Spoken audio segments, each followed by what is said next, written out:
বন্ধুরা, আপনাদের আমি একটা অ্যাকিউট কেস দেখাচ্ছি। আমার সামনে যে ম্যাডাম বসে আছেন তার নাম হচ্ছে সরস্বতী সরকার। তার গলায় খুব ব্যথা ছিল, কাশি ছিল, জ্বর ছিল, এনার্জি লস ছিল, গলায় একটা স্টিচিং পেন ছিল, গলায় খুব সেন্সিটিভনেস ছিল পেনে। ব্যথাটা একটু গরম জল খেলে রিলিফ হতো, সবসময় শুয়ে থাকতে ইচ্ছা করতো। আর পজিশন ছিল ফ্রিজের কোল্ড ড্রিঙ্কস আইসক্রিম খেয়েছে, একটু সান হয়েছে, যেমন ভীষণ গরম পড়ার জন্যে সানটাও একটু বেশি ছিল।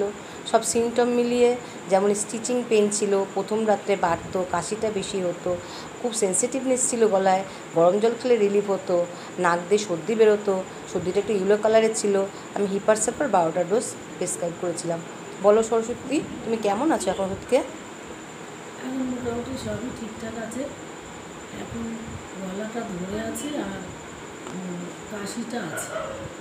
আচ্ছা, আশা আশা কাশির সঙ্গে কফও উঠছে, আচ্ছা, খুবই কফ উঠছে। আমি আবার এখনও একটু আছে, কাশিটা একটু আছে, গলাটা একটু ভাঙা, আগের দিয়ে ভালো আছে কিন্তু এখনও একটু আছে। আমি আবার 12টা ডোজ প্রেসক্রাইব করব। আর কেমন আছে এরপরে আপনাদের আমি আবার জানাবো।